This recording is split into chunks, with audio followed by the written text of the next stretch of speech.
সর্বপ্রথম মহান মালিকের দরবারে শুকরিয়া আদায় করি যে মহান মালিক আমাদেরকে আজকের এই নূরানি ঈমানি সুন্নি মহা সম্মেলনে আসার বসার কোরআন হাদিস থেকে কথা বলার শোনার তৌফিক এনায়েত করেছেন। এই জন্য আসুন আমরা সবাই একবার অবনীত চিত্তে হৃদয়ের সবটুকু আবেগ অনুভূতি উজাড় করে দিয়ে সমবেত কণ্ঠে উচ্চ আওয়াজে জবান খুলে চিৎকার করে বলে আলহামদুলিল্লাহ। আরো শুকরিয়া আদায় করি যে মহান মালিক আমাদেরকে এমন এক নবীর উম্মত বানিয়েছেন যেই নবীকে এই যে আরবি মাস রজব মাস, এই মাসে মুহাম্মদুর রাসূলুল্লাহ সাল্লাল্লাহু আলাইহি ওয়াসাল্লামকে আল্লাহ দাওয়াত দিয়ে সাত আকাশ পাড়ি দিয়ে সিদরাতুল মুনতাহা পাড়ি দিয়ে লা জামান লা মাকান আল্লাহর নূরে ৭০,০০০ পর্দা এর উপরে আল্লাহর সাথে সরাসরি সাক্ষাৎ করিয়েছে। এই জন্য আমরা খুশি না বেজার? সবাই জোরে বলি আলহামদুলিল্লাহ।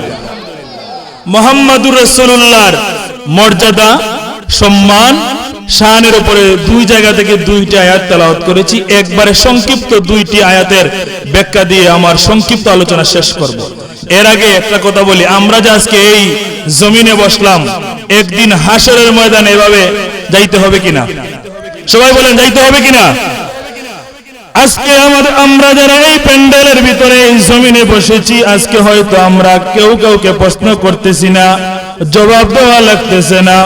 হাসরের ময়দানে আমরা যেদিন উঠবো, কিয়ামতের মাঠে যেদিন উঠবো, এই দিন আমাদেরকে কিছু প্রশ্ন জিজ্ঞাসা করা হবে।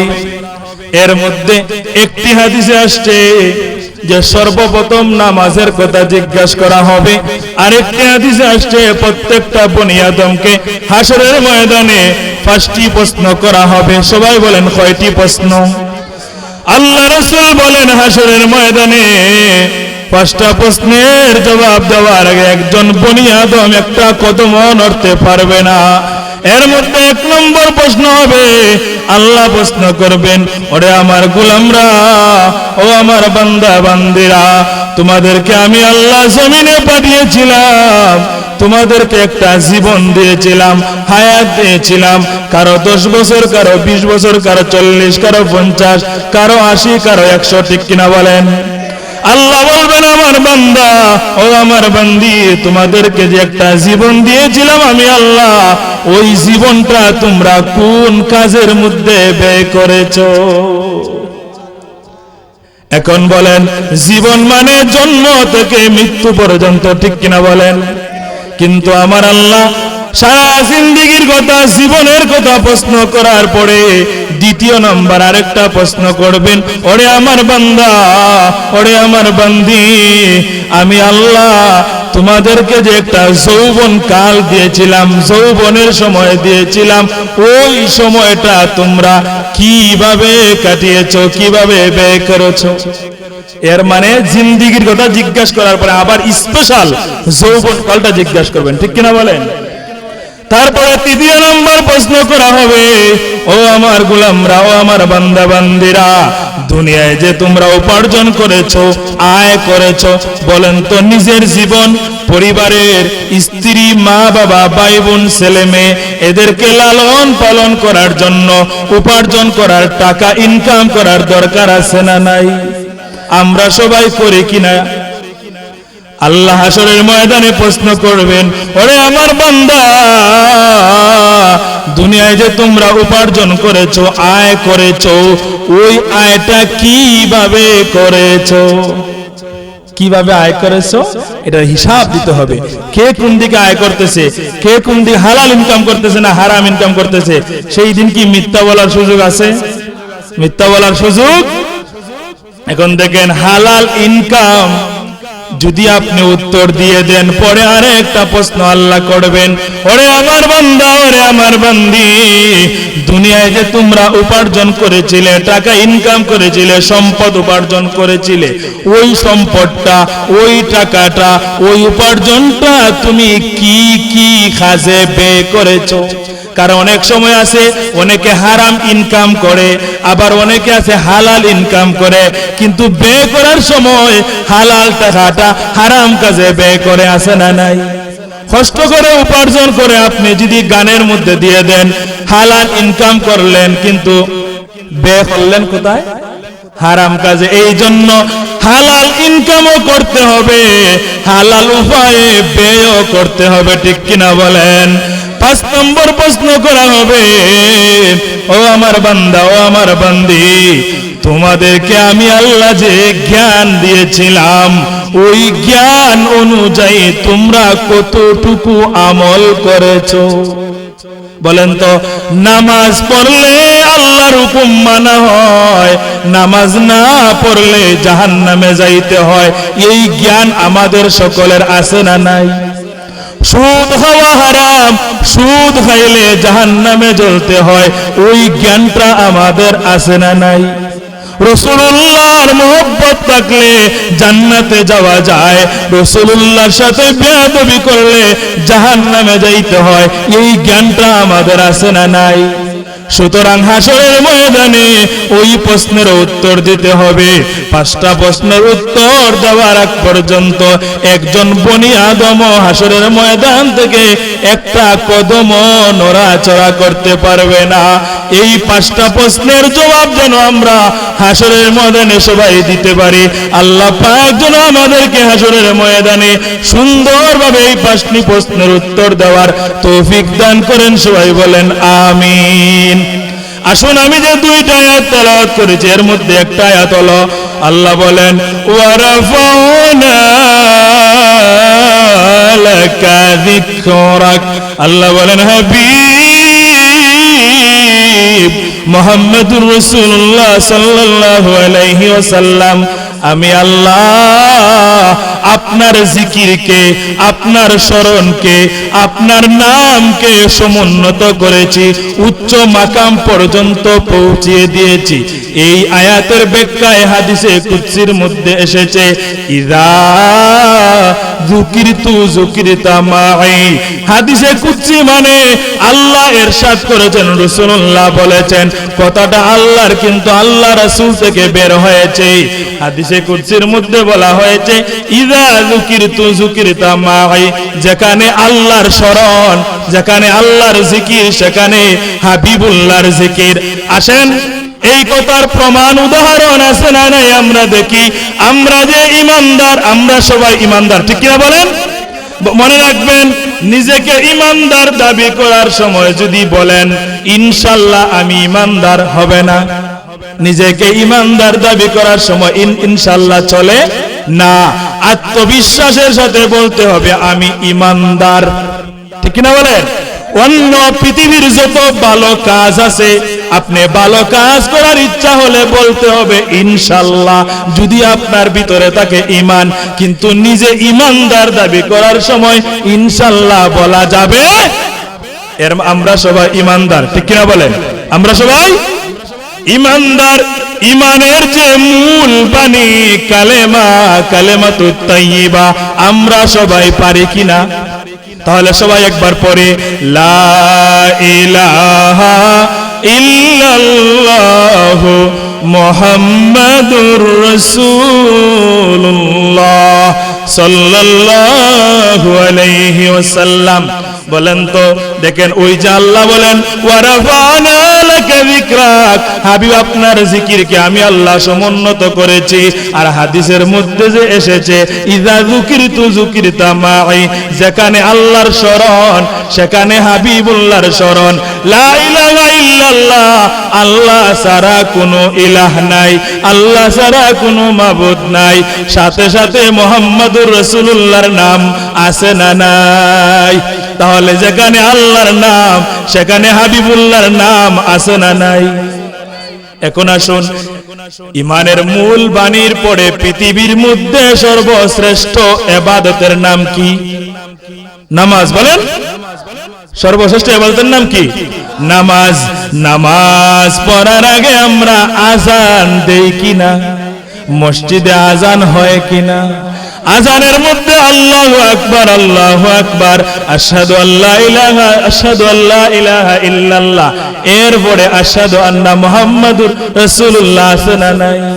তাহলে আজানের মধ্যেও আল্লাহর প্রশংসা, আল্লাহর বরত্ব, সেখানেও হাবিবুল্লাহর নাম আছে না নাই? তারপরে আসুন, আজানের পরে আমরা যে নামাজ পড়ি, নামাজের মধ্যে প্রথমে পড়ি আল্লাহু আকবার, তারপরে পড়ি সানা। সানা মানে আল্লাহর প্রশংসা।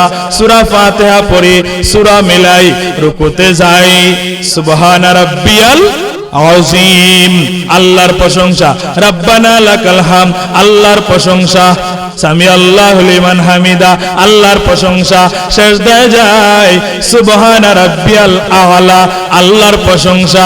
2 রাকাত পড়ে তাশাহুদ পড়ি আত্তাহিয়াতু, আত্তাহিয়াতুর মধ্যে রাসূলুল্লাহর উপরে সালাম আছে না নাই? এর মানে কালেমায় আল্লাহর নাম, সাথে হাবিবুল্লাহর নাম। আজানেও আল্লাহর নাম, সাথে হাবিবুল্লাহর নাম। নামাজেও আল্লাহর নাম, সাথে রাসূলুল্লাহকে সালাম আছে না নাই? তাহলে হাদিস শরীফে ইজা যুকিরিতু যুকিরিতা মাই, যেখানে আল্লাহর জিকির, যেখানে আল্লাহর স্মরণ, সেখানে হাবিবুল্লাহর স্মরণ। উদাহরণস্বরূপ আমরা পাইলাম কিনা? এখন আসুন দ্বিতীয় আয়াত আমি যে তেলাওয়াত করেছি, আমার সময় কিন্তু একদম সংক্ষিপ্ত। আল্লাহ বলেন ওয়া মা আরসালনাকা ইল্লা রাহমাতাল লিল আলামিন। আল্লাহ বলেন হাবিব, আমি আল্লাহ আপনাকে জগৎ সমূহের জন্য রহমত হিসাবে প্রেরণ করেছি। এখন বলেন তো, রাসূলুল্লাহর 40 বছর পরে কুরআন নাজিল হয়েছে, কুরআন নাজিলের পরে এই আয়াত নাজিল হয়েছে। তাহলে রাসূলুল্লাহর 40 বছরের পরে আয়াত নাজিল হয়েছে, কিন্তু রাসূলুল্লাহ কি জমিনে আসার পরে রহমত, না রাসূলুল্লাহ জমিনে আসার আগেও রহমত? না, রাসূলুল্লাহ জমিনে আসার পরে রহমত। রাসূলুল্লাহ জমিনে আসার আগে রাসূলুল্লাহ রহমত কিনা? একটা উদাহরণ দিই। রাসূলুল্লাহ যে জমিনে আসার আগে রহমত, একটা উদাহরণ দিই। মুহাম্মাদুর রাসূলুল্লাহর আব্বার নাম কি বলেন? জোরে বলেন, সবাই পারেন না? বলেন আব্দুল্লাহ। নাম কি? রাসূলুল্লাহর আব্বার নাম আব্দুল্লাহ, রাসূলুল্লাহর দাদার নাম আব্দুল মুত্তালিব। নিজেদের ভাবে যে জিজ্ঞাসা করলেন বাবার নাম আর দাদার নাম, যদি পারেন না লজ্জা হয় না? ঠিক ইমানদার হিসেবে, মুমিন হিসেবে, বিশেষ করে সুন্নি মুসলমান হিসেবে রাসূলুল্লাহর অন্তত বাবা মা এবং দাদার নাম মুখস্থ করার দরকার আছে না নাই? নাইলে তো আপনি হঠাৎ সুন্নি হিসেবে শরম পাইবেন, লজ্জা পাইবেন। কেউ জিজ্ঞেস করে যে ভাই আপনি যে সুন্নি, বলেন তো রাসূলুল্লাহর আব্বার নাম কি, রাসূলুল্লাহর দাদার নাম কি? তখন লজ্জা পাইতে হবে না? তাহলে মুহাম্মদ রাসূলুল্লাহর আব্বার নাম কি? আব্দুল্লাহ। দাদার নাম কি? Abdul Muttalib. আব্দুল মুত্তালিব ছিলেন কানায়ে কাবার মুতাওয়াল্লি। আব্দুল মুত্তালিব কানায়ে কাবার মুতাওয়াল্লি একদিন স্বপ্নে দেখলেন, আব্দুল মুত্তালিব তুমি বাররা খনন করো। আব্দুল মুত্তালিব বলেন বাররা কি? পরের দিন আব্দুল মুত্তালিবকে স্বপ্নে দেখানো হলো, ওরে আব্দুল মুত্তালিব তুমি তাইবা খনন করো। আব্দুল মুত্তালিব বলেন তাইবা কি? পরের দিন স্বপ্ন দেখানো হলো, ওরে আব্দুল মুত্তালিব তুমি জমজম খনন করো। সুবহানাল্লাহ বলেন। আব্দুল মুত্তালিব জমজম খনন করা আরম্ভ করলেন। জমজমের নাম শুনছেন নি? জমজমের পানি নাম শুনেছেন? জমজমের পানি এমন পানি, দুনিয়ার যত পানি আছে পানি খাইলে তৃষ্ণা নিবারণ হয়, আর জমজমের পানি এমন পানি যেই পানি খাইলে তৃষ্ণাও নিবারণ হয়, ক্ষুধাও দূর হয়ে যায়। দুনিয়ার পানি পান করতে হয় বসে বসে সুন্নত, আর জমজমের পানি দাঁড়াইয়া পান করা সুন্নত। সুবহানাল্লাহ বলেন।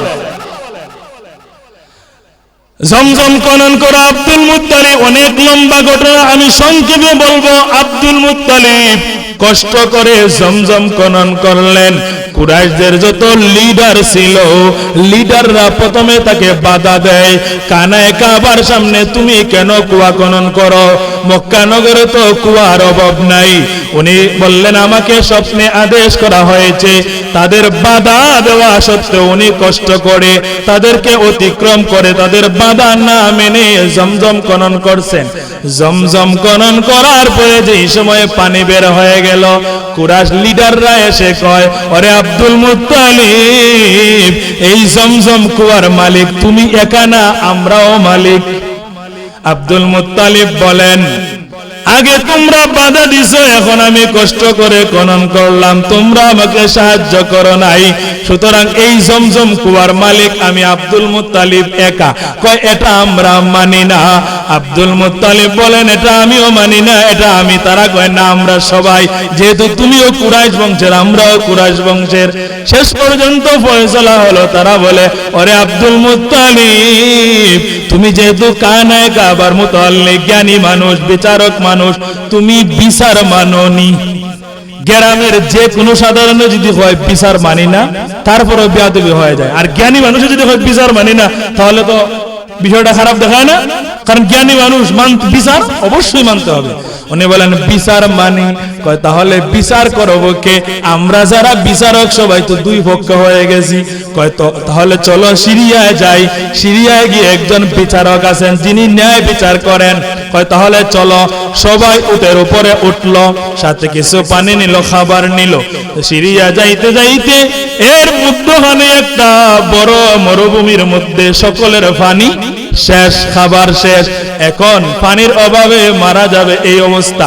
সবাই বসলেন যে কি করা যায়, পরামর্শ করি।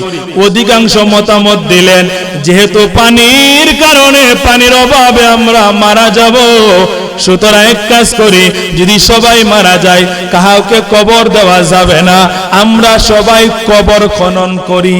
তাহলে মারা যাওয়ার পরে একজন একজন করে কবর দেওয়ার পরে অন্তত সর্বশেষ একজন আনা কবরে থাকবে, বাকি সবাইকে কবরে দাফন করা যাবে। এই পরামর্শ করে কবর খনন করা আরম্ভ হলো। কবর খোদা আরম্ভ হলো। আব্দুল মুত্তালিব কিছুক্ষণ চিন্তা করে তাদেরকে বললেন, ও কুরাইশদের লিডাররা, আমরা একটু চেষ্টা করে দেখি না পানি কি পাওয়া যায় কিনা। তারা কয় মরুভূমি, বাড়ি নাই, ঘর নাই, গাছপালা, বৃক্ষ, তরুলতা নাই, তাহলে আমরা কোথায় চেষ্টা করব? আব্দুল মুত্তালিব বলেন, দেখি কিছু চেষ্টা করে। আব্দুল মুত্তালিব উটের উপরে উঠলেন, তারাও উটের উপরে উঠলো, সিরিয়ার দিকে রওনা দিল। কিছু সময় যাইতে হঠাৎ করে আব্দুল মুত্তালিবের উটটা পড়ে যায়। আব্দুল মুত্তালিব নিচে এসে দেখেন আব্দুল মুত্তালিবের উটের পায়ের নিচ থেকে পানি বের হইতেছে। পানি বের হওয়ার পরে সকলে পানি পান করলেন, সাথে পানি নিলেন। আব্দুল মুত্তালিব সিরিয়ার দিকে আবার যাইতেছেন। লিডাররা কয়, কুরাইশদের নেতারা কয়, আব্দুল মুত্তালিব সিরিয়ার দিকে আর যাওয়ার দরকার নাই, এবার মক্কার দিকে চলো। তারা উনি বলেন, কেন বিচার করব না? কয় না, বিচার হয়ে গেছে। সুবহানাল্লাহ বলেন। কয় বিচার করলো? কয় বিচার করছেন আল্লাহ। সুবহানাল্লাহ বলেন। কয় কি? কয় আমরা সবাই পানির অভাবে মারা যাব, কিন্তু তুমি আব্দুল মুত্তালিবের উসিলায় আমরা পানি পাইলাম, জীবন বাঁচাইলাম, সুতরাং আমাদের আর বুঝতে বাকি নাই, এই জমজম কুয়ার মালিক আমরা না, এই জমজম কুয়ার মালিক তুমি আব্দুল মুত্তালিব। মুহাদ্দিসিনে কেরাম বলেন, আব্দুল মুত্তালিবের যে উটের পায়ের নিচ থেকে পানি বের হয়েছে, এটার কারণ হলো মুহাম্মাদুর রাসূলুল্লাহ। তাহলে মুহাম্মাদুর রাসূলুল্লাহ দুনিয়ায় আসার আগে রহমত কিনা বলেন? দুনিয়ায় আসার পরে রহমতের তো অসংখ্য ঘটনা আছে, এর মধ্যে এক দুইটা আমি উল্লেখ করি একদম সংক্ষেপে। মুহাম্মাদুর রাসূলুল্লাহ মদিনার মিম্বরে দাঁড়াইয়া খুতবা দিচ্ছেন, মানে বক্তব্য দিচ্ছেন। খুতবা মানে বক্তব্য, আলোচনা, ওয়াজ। মুহাম্মাদুর রাসূলুল্লাহ মসজিদে নববীর মধ্যে খুতবা দিচ্ছেন মিম্বরে দাঁড়াইয়া। হঠাৎ করে একজন সাহাবী দাঁড়িয়ে গেলেন, দাঁড়িয়ে বলতেছেন, ইয়া রাসূলুল্লাহ, নবীজি গো, ও মায়ার দয়ার নবী মদিনায় বৃষ্টি বন্ধ হয়ে গেছে, অনেক দিন ধরে বৃষ্টি নাই। বৃষ্টি না হওয়ার কারণে আমাদের ফসলগুলা জ্বলা যাইতেছে। মদিনার মানুষরা বেশিরভাগ কৃষি কাজ করতেন। কৃষি মানে কিন্তু শুধু ধান নয়, আমাদের যত ধরনের শাক সবজি এগুলো কিন্তু কৃষি বলা হয়। এই বাহুবল সোনারগাঁও গেলে এগুলো বেশি পাওয়া যায়, ঠিক না বলেন? একজন সাহাবী দাঁড়িয়ে বললেন, ইয়া রাসূলুল্লাহ, নবী গো, ও দয়ার নবী, ও মায়ার নবী, মদিনায় বৃষ্টি নাই অনেক দিন ধরে। বৃষ্টি না হওয়ার কারণে আমাদের ফসলগুলা জ্বলা যাইতেছে। আপনি আল্লাহর কাছে দোয়া করুন, আল্লাহ যেন মদিনায় বৃষ্টি দেন। আল্লাহ রাসূল এই মিম্বরে দাঁড়ানো অবস্থায় দোয়া করলেন। সাহাবী বলেন, রাসূলুল্লাহ মিম্বর থেকে নামার আগে অনেক দিন ধরে বৃষ্টি হয় না, কিন্তু রাসূলুল্লাহ দোয়া করার পরে মিম্বর থেকে নামার আগে বৃষ্টির পানি রাসূলুল্লাহর দাড়ি মোবারক বেয়ে বেয়ে পড়তেছে। সুবহানাল্লাহ। আওয়াজে তো আস্তে, জোরে বলেন সুবহানাল্লাহ। কেন আমরা আলেম ওলামার কাছে বৃষ্টির জন্য দোয়া চাই? এটার দলিল এখানে সাহাবায়ে কেরাম রাসূলুল্লাহর কাছে দোয়া চাইছেন। এই জন্য বর্তমান যুগে আমরাও অসাধারণ যারা আল্লাহর ওলিদের কাছে, বড় বড় আলেম ওলামাদের কাছে বৃষ্টির জন্য দোয়া চাই। এই দোয়া চাওয়া সুন্নাত, ঠিক কিনা বলেন? মুহাম্মাদুর রাসূলুল্লাহর দাড়ি বেয়ে বেয়ে বৃষ্টির পানি পড়তেছে। অনেকে বলবেন, বৃষ্টি এসেছে, রাসূলুল্লাহর দাড়িতে বৃষ্টি আসলো কিভাবে? কারণ সেই সময় রাসূলুল্লাহর যে মসজিদে নববী, মসজিদের ছাদ ছিল খেজুর পাতার। কোন পাতা বেয়ে বেয়ে পানি পড়ছে রাসূলুল্লাহর দাড়ি মোবারকে। সাহাবী বলেন, ওই দিন বৃষ্টি হলো, এর পরের দিন বৃষ্টি হলো, এর পরের দিন বৃষ্টি হলো, পরের জুমার দিন পর্যন্ত 1 সপ্তাহ বৃষ্টি হলো। সুবহানাল্লাহ বলেন। মানে বৃষ্টি বন্ধ হয় না। সাহাবায়ে কেরাম বৃষ্টি হয় না, বললেন রাসূলুল্লাহকে দোয়া করেন আল্লাহ যেন বৃষ্টি দেন। এখন বৃষ্টি শুরু হয়েছে, 1 সপ্তাহ বৃষ্টি। সাহাবায়ে কেরাম পরের শুক্রবারে, পরের জুমার দিন ওই সাহাবী অথবা আরেকজন সাহাবী দাঁড়িয়ে বললেন, ইয়া রাসূলুল্লাহ, নবীজি গো, ও মায়ার নবী, দয়ার নবী, বেশি বৃষ্টি হওয়ার কারণে আমাদের ফসলগুলা ডুববা যাইতেছে, আমাদের খাসা ঘরগুলা ভেঙে যাইতেছে। আপনি আল্লাহর কাছে দোয়া করুন, আল্লাহ যেন মদিনার জমিন থেকে বৃষ্টি বন্ধ করে দেন। রাসূলুল্লাহ আকাশের দিকে আঙ্গুলের ইশারা দিয়ে হাত নাড়া দিলেন। মুহূর্তের ভিতরে সাহাবী বলেন, মদিনার জমিন থেকে বৃষ্টিও বন্ধ হলো। শুধু বৃষ্টি নয়, মদিনার আকাশের মেঘগুলা সরে গিয়ে মদিনার আকাশ সুন্দর হয়ে রৌদ্র এসে গেল। তাহলে রাসূলুল্লাহ দুনিয়ায় আসার আগেও জমিনের জন্য, সকলের জন্য রহমত, ঠিক কিনা বলেন? জমিনে আসার পরেও রহমত, ঠিক কিনা বলেন?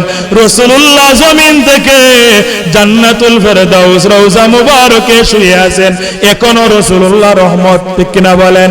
কিয়ামত পর্যন্ত রাসূলুল্লাহ আমাদের জন্য, সারা জাহানের জন্য রহমত, ঠিক কিনা বলেন? হাসরের ময়দানে রাসূলুল্লাহ আমাদের জন্য রহমত। কারণ রাসূলুল্লাহ সুপারিশ করার আগে কোন মানুষ জান্নাতে যাইতে পারবে না। এই মাসের নাম মনে রাখবেন, ইংরেজি যেভাবে 12 মাসে 1 বছর, বাংলা যেভাবে 12 মাসে 1 বছর, আরবিও 12 মাসে 1 বছর। আরবি 12 মাসের মধ্যে একটা মাসের নাম হলো রজব মাস। মাসের নাম হলো রজব মাস। এই মাসের আমরা বর্তমানে যে মাস, এখন আমরা যে মাস অতিক্রম করতেছি, এই মাসের নাম হলো রজব মাস। ঘুম থেকে ওঠার পরে রজব মাসের হবে 10 তারিখ। রজব মাসের হবে 10 তারিখ। এই রজব মাসের 26 তারিখ দিবাগত রাত রাসূলুল্লাহর মেরাজ হয়েছে, ঠিক কিনা বলেন? 3 মিনিট সময় আছে। এই মেরাজের ব্যাপারে একজন শায়ের একটি গজল বলেছেন, এই গজলটা বলেই আমার আলোচনা শেষ করব। বিজ্ঞানীদের মহাগুরু আমরার নবীজি, ঠিক কিনা বলেন? বিজ্ঞানীদের মহাগুরু আমরার নবীজি। এমন দয়ালো নবী, এমন দয়ালো নবী খুঁজে পাইবানি, বিজ্ঞানীদের মহাগুরু আমরার নবীজি। সবাই বলেন বিজ্ঞানীদের মহাগুরু। আবু বকর সিদ্দিকের সাবে খামরাইছে, দয়াল নবীর তু লাগি বালা হয়ে গেছে। ঠিক কিনা বলেন? সেই যুগেতে উজা মুজা পাওয়া গেছিলনি, বিজ্ঞানীদের মহাগুরু আমরার নবীজি। বিজ্ঞানীদের মহাগুরু। বিজ্ঞানীরা রকেট দিয়ে চাঁদের দেশে যায়, আমরা নবী রকেট সারা মিরাজ করতে যায়। ঠিক কিনা বলেন? বিজ্ঞানীরা রকেট দিয়ে চাঁদের দেশে যায়, আমরা নবী রকেট সারা মিরাজ করতে যায়। সেই যুগেতে রকেট বিমান চালু হসিলনি, বিজ্ঞানীদের মহাগুরু আমরার নবীজি। বিজ্ঞানীদের মহাগুরু আমরার নবীজি। সম্মানিত হাজিরিন, আল্লাহ পাক যেন আজকে আমাদের আশা বসা আলোচনা সবকিছুরে কবুল করেন। সবাই বলেন আমিন। আল্লাহ